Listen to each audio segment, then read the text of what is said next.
এখন যে কোনো ইভেন্ট হলে সেখান থেকে রাজনৈতিক পার্টি লাভ নিতে চায়। আর যেহেতু এই রামনবমীর মিছিল ইত্যাদির সঙ্গে প্রথম থেকে বিজেপিও যুক্ত আছে, হিন্দু সংগঠন যুক্ত আছে, যুগ যুগ ধরে হিন্দু সেকুলার থাকবে। আর তাদের জন্যই ভারতবর্ষে সেকুলারিজম আছে। যেন তাদেরকে জ্ঞান দিতে যাবেন না, তেলে মাথায় তেল দেবেন না, যারা ডিস্টার্ব করছে তাদেরকে আটকান। অর্জুন সিংকে স্ট্যান্ড ঠিক করা উচিত। উনি এদিক ওদিক করেন, সমস্যা হয়ে যায় কর্মীদের পক্ষেও। কিন্তু ওনাকে টার্গেট করেছে ওরা, রাজনীতি করতে দেবে না। কিন্তু অর্জুন সিং লড়ে আসছে এসবের বিরুদ্ধে, পার্টি ওনার সঙ্গে আছে। ছাত্র সংগঠন তারা আবার আপনাদের রামনবমীকে কমব্যাট করার জন্য রাস্তার মোড়ে মোড়ে ছোট ছোট সেনা রাখবে, বাচ্চা বাচ্চা ছেলে মেয়েরা তারা রাত রাত জাগবে বলছে। না, রাত জেগে দেখুক না, যাতে অশান্তি না হয়।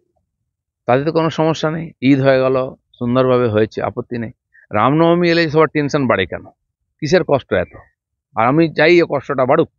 মুসলিম তোষণের যে রাজনীতি একদিন এসছে, তাতে মুসলিমদের লাভ হয়নি। মুসলিম নেতারা আর যে পার্টি এটা নিয়ে করেছে তার নেতাদের লাভ হয়েছে। পশ্চিমবাংলায় ওয়াকফ বোর্ডের 1,48,000-এর বেশি সম্পত্তি আছে অন রেকর্ড। আমি কাগজ দিতে পারি কেউ চাইলে। তাতে বলুন তো কটা গরিব মুসলিমের সুবিধা হয়েছে? অথচ টিএমসি যারা নেতা মন্ত্রী আছে দেখুন, তারা সুবিধা নিয়ে কত বড় হয়ে গেছে। তো গরিব মুসলমানদের নাম করে খেপিয়ে কিছু লোক এই সুবিধাটা নিচ্ছে, কারণ মুসলমানরা চোখ বন্ধ করে টিএমসি কে সাপোর্ট করছে।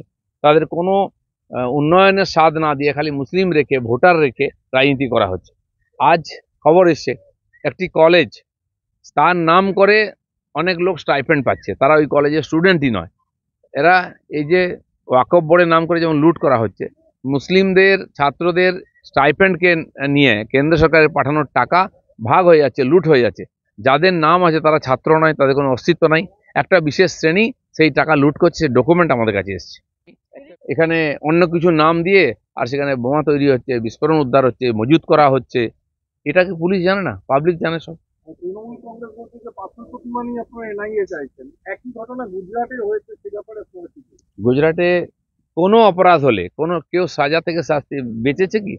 যে কোনো বিজেপি রাজ্যে শাসিতে বলতে হয় না গন্ডগোল হয়েছে, সিবিআই চেয়েছে, আমাদের সরকার। আপনাদের দম থাকলে বা চান না কেন চাপাতে হচ্ছে, কেন কোর্টে যেতে হচ্ছে? আর একটাও ওখানে অপরাধী কেউ পালিয়ে যেতে পারবে না, সাজা পাবেই। করার হিম্মত নেই, ওখান থেকে পালিয়ে এসে পশ্চিমবাংলায় ঘাঁটি গেড়েছে ওরা। দেখুন, যেদিন থেকে অর্জুন সিং বিজেপিতে এসছেন সেদিন থেকেই অর্জুন সিং এর পিছনে লেগে আছে। একবার এসপি 56টা গাড়ি নিয়ে তার বাড়ি গিয়ে অ্যাটাক করেছিল।